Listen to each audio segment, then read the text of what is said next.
Hello everyone, welcome to this channel SKD mechanical. आज हम देखेंगे अनस्टेडी फ्लो प्रोसेस के बारे में। इससे पहले हमने देखा था स्टेडी फ्लो एनर्जी इक्वेशन को, जिसका हमने पूरा डेरिवेशन देखा था और हमने इक्वेशन लिखी थी कि हमारी स्टेडी फ्लो एनर्जी इक्वेशन क्या होती है। आज हम देखने जा रहे हैं अनस्टेडी फ्लो प्रोसेस, कि हमारा जो अनस्टेडी फ्लो प्रोसेस होता है उसको किस तरीके से डिफ़ाइन किया जाता है। तो अगर हम बात करें अनस्टेडी फ्लो प्रोसेस एक्चुअली में क्या होता है, unsteady flow process. So in unsteady flow process जो हमारी प्रॉपर्टीज होती हैं they actually change with respect to time. ये एक बेसिक डिफरेंस होता है हमारा एक स्टेडी फ्लो प्रोसेस में और अनस्टेडी फ्लो प्रोसेस में। अनस्टेडी फ्लो प्रोसेस में जितनी भी हमारी प्रॉपर्टीज़ हो सकती हैं, चाहे वो मास हो हमारा, चाहे वो हमारी वेलोसिटी हो, चाहे वो हमारा प्रेशर हो, चाहे वो हमारा डेंसिटी हो, अलग अलग प्रॉपर्टीज़ हो सकती हैं। तो वो सारी की सारी मेरी प्रॉपर्टीज़ जो होती हैं वो चेंज करती हैं विद रिस्पेक्ट टू टाइम। इसका हम एक एग्जांपल कंसिडर कर सकते हैं, ये काफ़ी सारे एग्जांपल्स हैं। तो पहला एग्जांपल हम लेते हैं इसमें, फिलिंग द टैंक। तो ये एक बेसिक एग्जांपल है जिससे हमें पता चल सकता है कि ये प्रोसेस अनस्टेडी फ्लो प्रोसेस किस तरीके से है। तो उसमें हम क्या करते हैं, एक टैंक को अज्यूम करते हैं। तो ये हमारा टैंक था। इस टैंक में हमने अज्यूम करा कि इनिशियली हमारा इस टैंक में कुछ मास अवेलेबल था। तो मान लेते हैं कि इस पर्टिकुलर टैंक में जो हमारा मास था वो हमारा मास था 5 किलोग्राम। ये हम अज्यूम कर सकते हैं कि हमारा जो इनिशियल मास था वो हमारा 5 किलोग्राम था। और यहाँ से एक पाइपलाइन हमने कनेक्ट कर रखा है। तो इस पर्टिकुलर पाइपलाइन से कुछ फ्लूइड है जो हमारा एंटर कर रहा है इस पर्टिकुलर टैंक में। तो जैसे जैसे टाइम हमारा इंक्रीज़ करेगा, जैसे जैसे टाइम हमारा इंक्रीज़ करेगा, तो ये जो पर्टिकुलर कंटेनर का जो स्पेस है इसमें मेरा मास की वैल्यू जो है वो ऐड होती जाएगी। जैसे मेरा इनिशियल मास जो था मेरा वो 5 किलोग्राम था। जैसे ही मैं टाइम को इंक्रीज़ करूँगा थोड़ी देर बाद ये 6 किलोग्राम हो सकता है, या 7 किलोग्राम हो सकता है, या 8 किलोग्राम हो सकता है। तो फाइनली हमारा जो मास है वो कर रहा है increase with respect to time. तो इसको इसको हम बोल सकते हैं कि ये एक बेसिक एग्जांपल है हमारे अनस्टेडी फ्लो प्रोसेस का। ऐसे ही हम दूसरा एग्जांपल ले सकते हैं जो कि इसका जस्ट अपोजिट है, डिस्चार्जिंग द टैंक। तो इसमें हम क्या करते हैं, इसमें भी हम एक टैंक को एज्यूम कर सकते हैं, पर इस बार टैंक के बाहर की तरफ हमने एक एग्ज़िट दे रखा है या फिर एक आउटलेट दे रखा है, और वहाँ से हमने एक वाल्व कनेक्ट कर रखा है। तो ये हमारा वाल्व है, वाल्व से फिर हमने एक पाइपलाइन दे रखा है। सो ये हमारा एक वाल्व है जो हमने यहाँ पर लगाया हुआ है। तो ये हमारा टैंक है। इस टैंक में हमारा इनिशियल मान लेते हैं कुछ मास अवेलेबल है। तो इस टैंक में अगर मैं एज्यूम करूँ कि मेरा मास था पहले 5 किलोग्राम, जैसे ही मैं इस वाल्व को ओपन करूँगा तो डेफिनेटली मेरा कुछ मास जो होगा वो इस टैंक से बाहर की तरफ जाएगा। तो अगर हम देखें तो हमारा जो मास है वो डिक्रीज़ करेगा विद रिस्पेक्ट टू टाइम के रिस्पेक्ट में।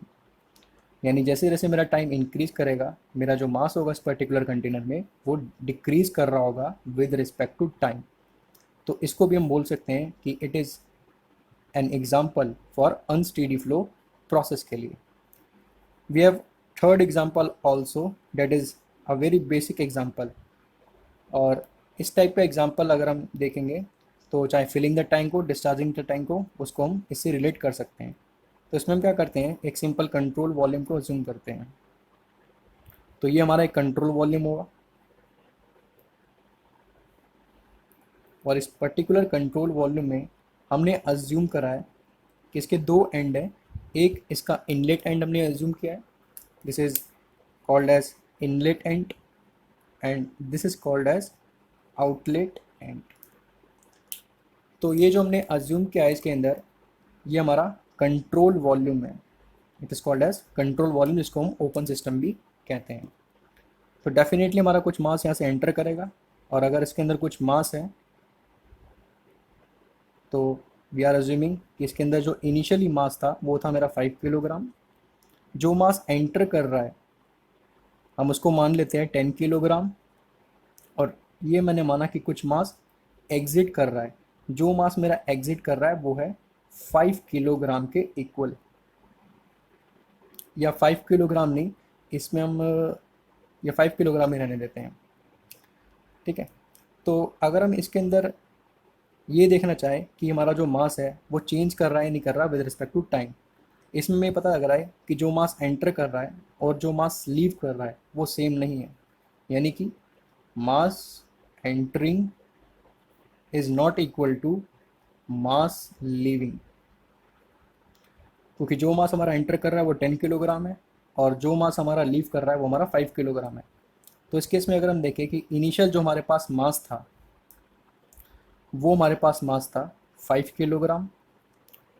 जैसे ही 10 किलोग्राम मास इसमें एंटर हुआ तो अब मेरे पास जो मास होगा वो होगा 5 + 10, यानी कि 15 किलोग्राम।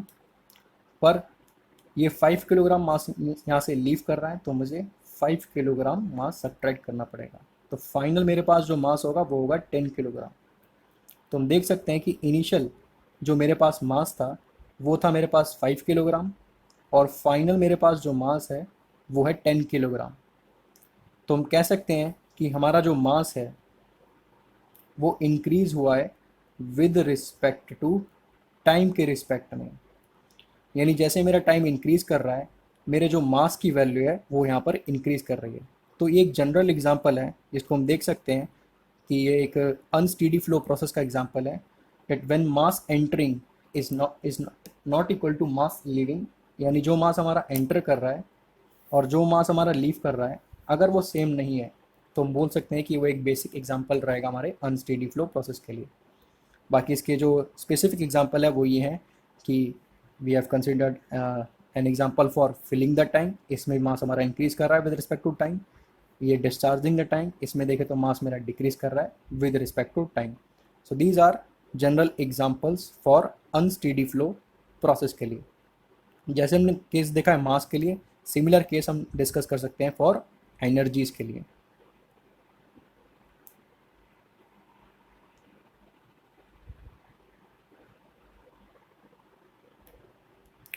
तो अब हम बात करें मेन इक्वेशंस जो हम यूज़ करते हैं अनस्टेडी फ्लो प्रोसेस के अंदर। इससे पहले हमने देखा था स्टेडी फ्लो एनर्जी इक्वेशन जो हमने पूरी तरीके से डिराइव किया था, पर अनस्टेडी फ्लो प्रोसेस में भी हमें कुछ इक्वेशंस की ज़रूरत पड़ती है जिसकी हेल्प से हम अपने न्यूमेरिकल्स को सॉल्व कर सकें। तो अगर हम देखें कि हमारे पास कौन कौन सी इक्वेशंस है to solve a problem which is based on unsteady flow process, so we have main two equations.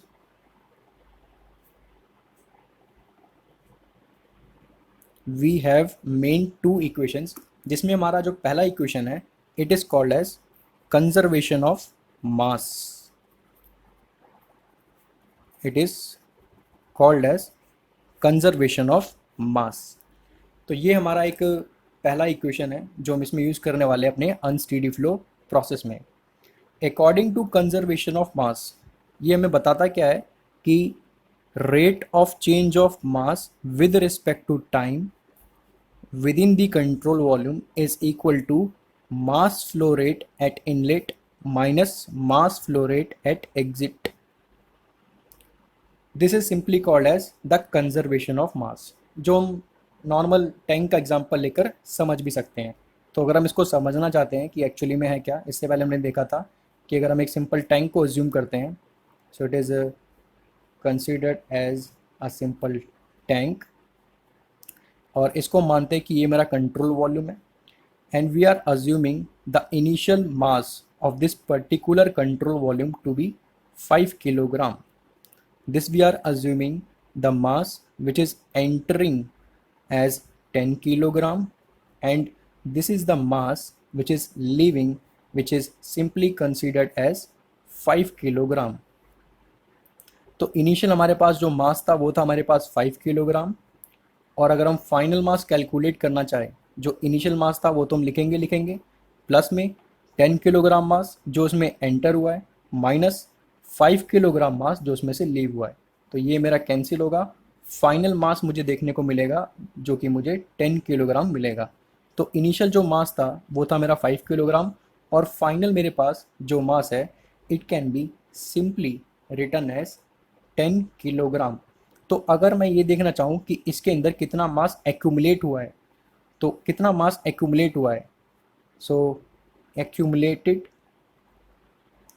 मास, तो उसको हम कैलकुलेट कर सकते हैं सिंपली, कितना मास उसमें एंटर हुआ माइनस कितना मास उसमें लीव हुआ।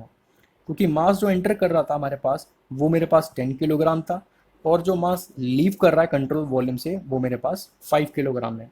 तो डेफिनेटली 5 किलोग्राम का मास जो होगा वो इसमें एक्यूमुलेट हुआ होगा।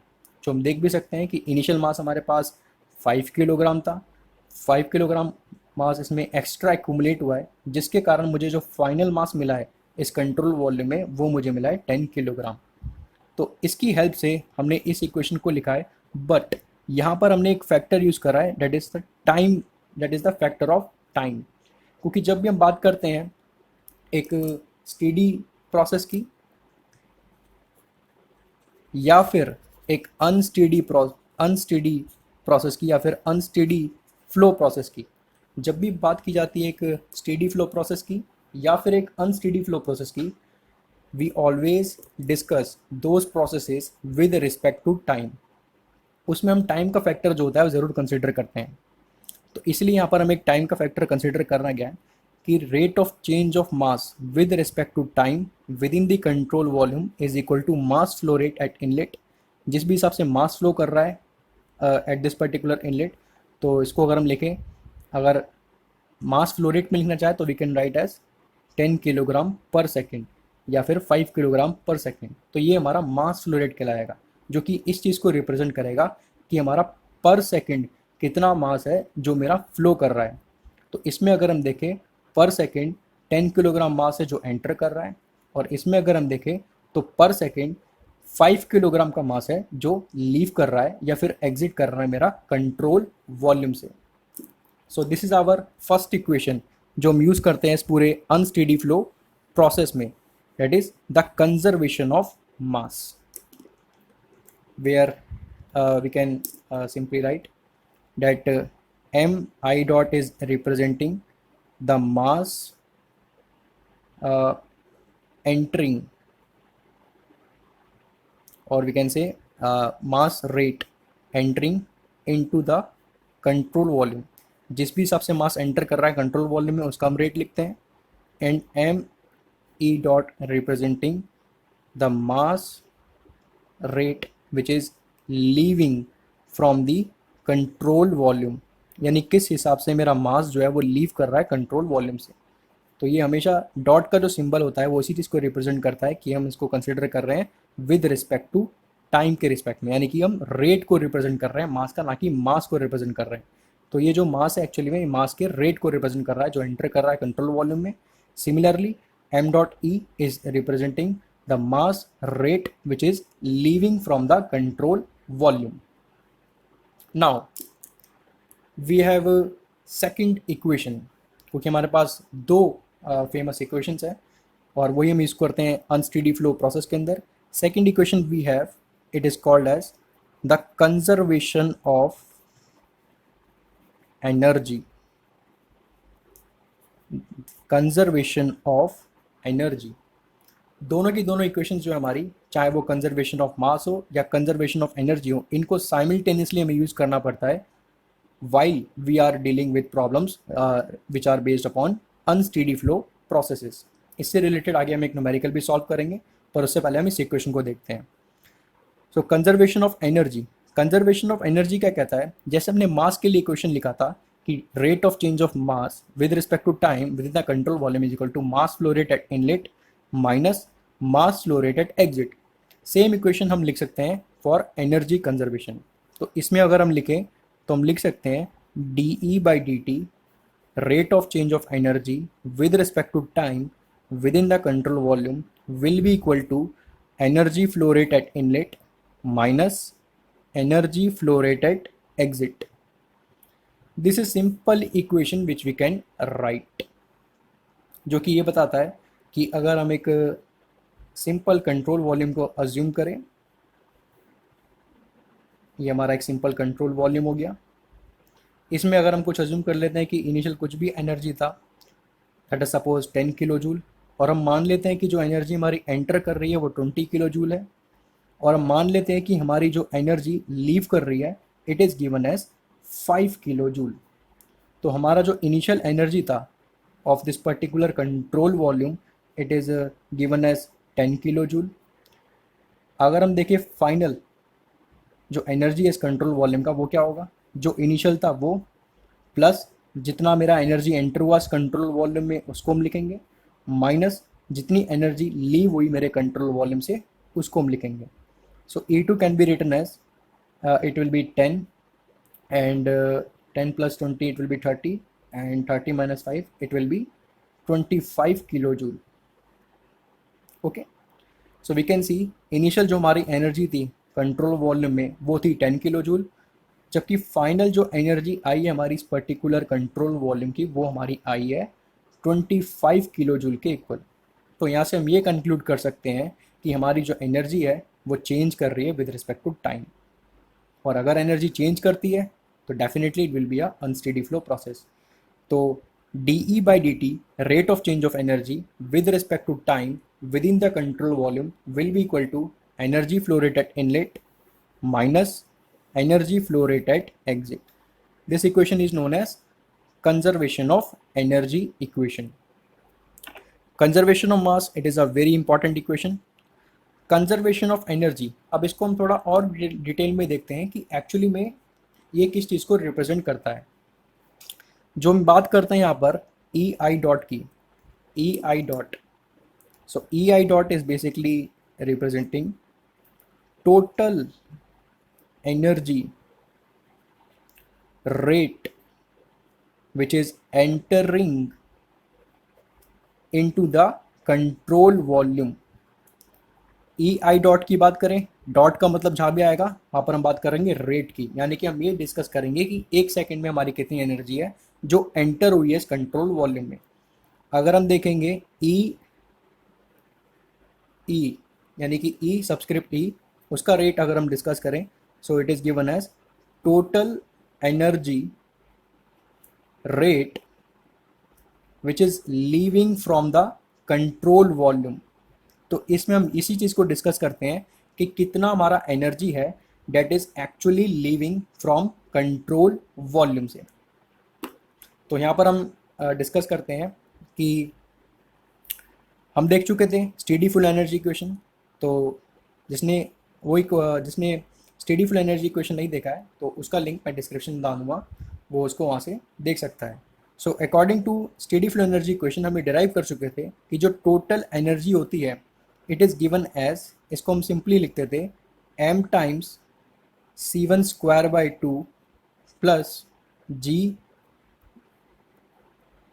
Z plus h times either it will be heat transfer और it will be work transfer. वो डिपेंड करेगा हमारा कि हमारा जो कंट्रोल वॉल्यूम है उसमें से क्या हो रहा है, या तो हीट ट्रांसफ़र हो रहा होगा या तो वर्क ट्रांसफ़र हो रहा होगा। Okay, so if we write the value of energy at inlet, हम लिखना चाहते हैं value of energy at inlet,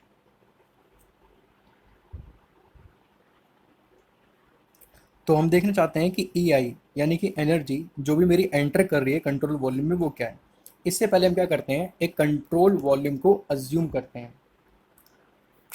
okay, so this is the control volume which we are assuming.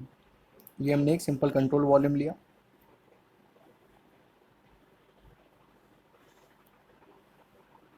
और ये हमने इसके दो एंड्स तैयार करे हैं, जिसमें से एक एंड में से हमारा जो फ्लूइड है वो एंटर करेगा, यानी कुछ एनर्जी एंटर करेगी और कुछ एनर्जी हमारी लीव करेगी उस पर्टिकुलर कंट्रोल वॉल्यूम से।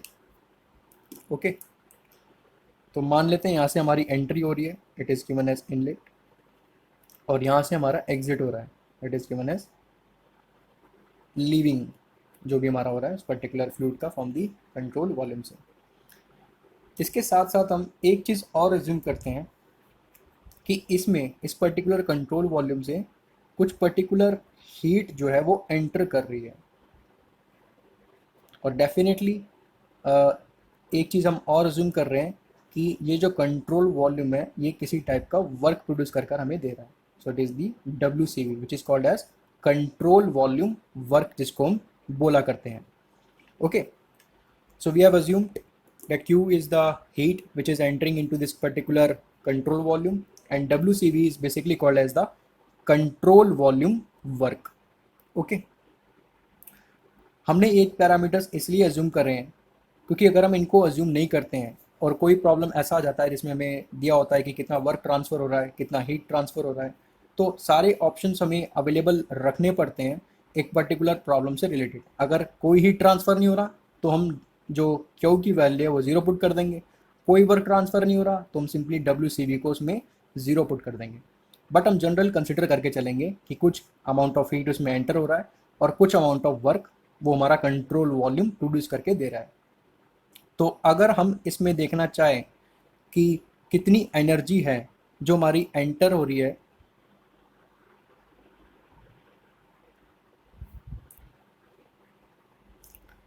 तो हमें देखना है कितनी एनर्जी जो है हमारी इनलेट हो रही है इस पर्टिकुलर कंट्रोल वॉल्यूम में। तो इनलेट को हम लिख लेते हैं I से और एग्जिट को हम लिख लेते हैं E से। तो हम लिखेंगे MI क्योंकि हम लिख रहे हैं इनलेट के लिए, so it will B MI, और ये होगा हमारा CI²/2 plus GZI plus HI plus ये हमारा एंटर हुआ है, तो जब भी एंटर होगा तो हम Q को लेंगे, तो हम लेंगे Q। This is the energy which is entering in this particular control volume. तो इसको हम ले रहे हैं इक्वेशन नंबर 1। जो हमारी जनरल इक्वेशन थी वो तो ये थी, पर हम इसको फर्दर स्टडी कर रहे हैं कि हम इसको और किस तरीके से सिंप्लीफाई कर सकते हैं। उसके बाद अगर हम देखें what is the amount of energy which is leaving from this particular control volume, तो वहाँ पर हमारा रहेगा ME/CE² plus GZE plus HE plus ये WCV हमारा ट्रांसफ़र हो रहा है तो हम लिखेंगे WCV को। This is the equation number 2। इससे पहले हम दो इक्वेशंस डिराइव कर चुके थे कि हमारी एनर्जी कितनी एंटर हुई है हमारी कंट्रोल वॉल्यूम में और हमारी कितनी एनर्जी जो है लीव हुई है कंट्रोल वॉल्यूम से। अब हमें ये चेक करना है कि जो एनर्जी है वो किस हिसाब से एंटर कर रही है, यानी कि किस रेट से हमारी एंटर कर रही है उस पर्टिकुलर कंट्रोल वॉल्यूम के अंदर, और सेम हमें ये देखना है कि किस हिसाब से हमारी एनर्जी है जो लीव कर रही है उस पर्टिकुलर कंट्रोल वॉल्यूम से। यानी कि हमें क्या देखना है, rate of change of energy DE/dt with respect to time, जो कि हमारा इक्वल होगा एनर्जी का flow rate at inlet minus energy का फ्लो रेट एट एग्जिट, जो हम जानते हैं, जो हमने बेसिक इक्वेशन लिखी थी फॉर कंजर्वेशन ऑफ एनर्जी के लिए। अब बात कर रहे हैं एनर्जी का फ्लो रेट एट इनलेट, यानी कि किस हिसाब से हमारी एनर्जी है जो एंटर कर रही थी उस पर्टिकुलर कंट्रोल वॉल्यूम में। तो इसको हम लिख सकते हैं D of this particular energy, यानी जो भी हमने इक्वेशन डेवलप की थी, जो हमारी फर्स्ट इक्वेशन थी, तो वहाँ से हम उसको सब्स्टिट्यूट करेंगे। तो उस पर्टिकुलर इक्वेशन का हम डिफरेंशिएशन कर रहे हैं विद रिस्पेक्ट टू टाइम, क्योंकि हम रेट देखना चाहते हैं इस पर्टिकुलर एनर्जी का इसके रिस्पेक्ट में, टाइम के रिस्पेक्ट में। तो हम जो फर्स्ट इक्वेशन में डेवलप की थी उसको हम यहाँ पर यूज़ कर रहे हैं। तो ये होगा बेसिकली हमारा MI/CI²/2 plus GZI plus HI plus Q। तो ये बेसिकली हमारा रिप्रेजेंट करेगा एनर्जी जो भी हमारी एंटर हो रही थी उस कंट्रोल वॉल्यूम में उसके रेट को। Similarly if you want to write what is the amount of energy या रेट क्या हमारे एनर्जी का जो लीव कर रहा है उस पर्टिकुलर कंट्रोल वॉल्यूम से, तो यहाँ पर अगर हम देखना चाहें तो हमें लिखना पड़ेगा माइनस, क्योंकि इसमें से सब्ट्रैक्ट करना है। Again we have to differentiate that particular energy with respect to time. अब कितना अमाउंट था एनर्जी का जो लीव हो रहा था कंट्रोल वॉल्यूम से वो हमें पता था, तो हम यूज़ करेंगे अपनी सेकेंड इक्वेशन को और हमें मिलेगा ME/CE²/2 plus GZE plus HE plus WCV. This equation is our universal equation. ये हमारी यूनिवर्सल इक्वेशन इसीलिए है क्योंकि इस इक्वेशन में अभी तक हमने कोई भी अजम्पशन नहीं लिया है. इसमें हमने अपने कंट्रोल वॉल्यूम को अज्यूम करा है और इनलेट कंडीशंस हमने डिफाइन करी है और आउटलेट कंडीशंस डिफाइन करी है. उसके अलावा हमने इसमें कोई भी अजम्पशन नहीं लिया है. Now we are starting to take some assumptions. तो पहला अजम्पशन जो हम इसमें लेते हैं that is basically we considered. Now we are starting to take some assumptions. तो इसमें जो पहला assumption लिया जाता है वो यही लिया जाता है कि change in kinetic energy is equal to 0. हम ये मान के चलते हैं कि जो भी हमारी काइनेटिक एनर्जी थी इनलेट पर वही काइनेटिक एनर्जी हमें एग्जिट पे भी देखने को मिलती है. This is the first assumption which we take. Second assumption, change in potential energy is also equal to 0. यानी जो हमारा पोटेंशियल एनर्जी इनलेट पर था वही पोटेंशियल एनर्जी हमें एग्जिट पे देखने को मिलता है. तो चेंज इन पोटेंशियल एनर्जी भी 0 होता है. And the third and the most important assumption which we take, the value of enthalpy at inlet and the value of enthalpy at exit do not change with respect to time. तो ये हमारा तीसरा assumption होता है जो कि हम लेते हैं इस पर्टिकुलर इक्वेशन में कि जो हमारी वैल्यू है एंथैल्पी की एट इनलेट और जो हमारी वैल्यू है एंथैल्पी की at exit they do not change with respect to time. यानी वो सारी वैल्यूज़ मेरी चेंज नहीं करती हैं टाइम के साथ में. तो अब इन तीन अजम्पशंस के बेसिस पर हम अपनी इक्वेशन को करते हैं सिंप्लीफाई. इससे पहले एक नोट पॉइंट और देखते हैं कि हम जानते हैं जो टोटल एनर्जी E है it is generally written as kinetic energy plus potential energy plus internal energy. This is the general representation for total energy. We have already assumed that there is no change in kinetic energy and there is no change in potential energy also. तो अगर हम इसका differentiation करें, so we get dE, that is a total change in energy. It can be written as a change in kinetic energy, then change in potential energy plus change in internal energy. We have already assumed that there is no change in kinetic energy, तो ये term हमारा 0 हो जाएगा. Change in potential energy ये भी हमारा 0 है तो ये भी हमारा इक्वल टू 0 हो जाएगा. तो फाइनली जो हमें मिलेगा वो यही मिलेगा कि जो टोटल चेंज है एनर्जी का it can be written as change in internal energy. तो इन अजम्पशंस के बिहाफ पर अब हम अपने इक्वेशन को सिंप्लीफाई कर कर लिख सकते हैं. It can be written as dE by dt था, ये हमारा dE बाई dt था, अब वो बन चुका है du. So we can written as du by dt, rate of change of internal energy with respect to time, जिसको हम लिख रहे हैं एनर्जी का flow rate at inlet minus में एनर्जी का flow rate at exit.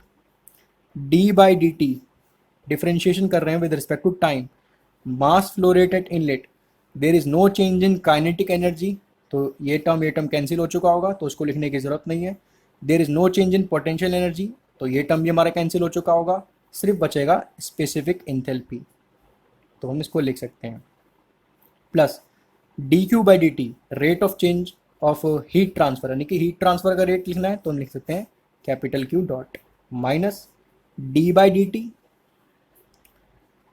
Again there is no change in kinetic energy and potential energy, तो बचेगा हमारे पास एम ई इंटू एच ई.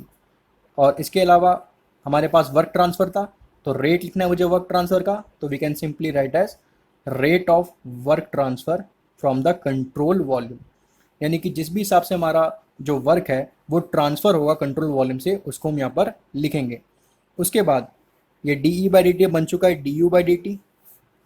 हम मान चुके हैं दैट स्पेसिफिक एंथैल्पी जो है they do not change with respect to time, तो इसको हम डिफरेंशिएशन के बाहर ले सकते हैं। तो हम इसको डिफरेंशिएशन के बाहर लेंगे, dmi/dt बनेगा मेरा मास flow rate at inlet plus Q dot H E को भी बाहर ले सकते हैं क्योंकि वो भी चेंज नहीं कर रहा है हमारा टाइम के साथ में, तो हम लिख सकते हैं एच ई, और dm/dt मेरा हो जाएगा एम ई डॉट माइनस जो भी वर्क मेरा ट्रांसफ़र हुआ उस पर्टिकुलर कंट्रोल वॉल्यूम से।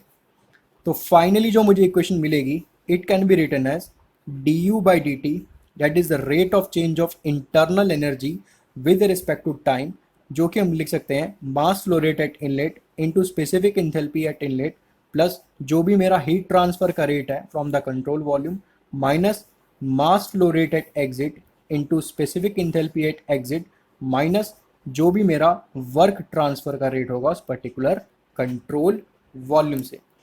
So this equation is basically called as conservation of energy equation। तो ये हमारी conservation of energy equation है, which is the most important equation जो कि बहुत ज़्यादा इस्तेमाल की जाती है हमारे numerical solving में। पर इस equation में हमें क्या क्या assumption ली है ये हमें खास बात ध्यान में रखनी है।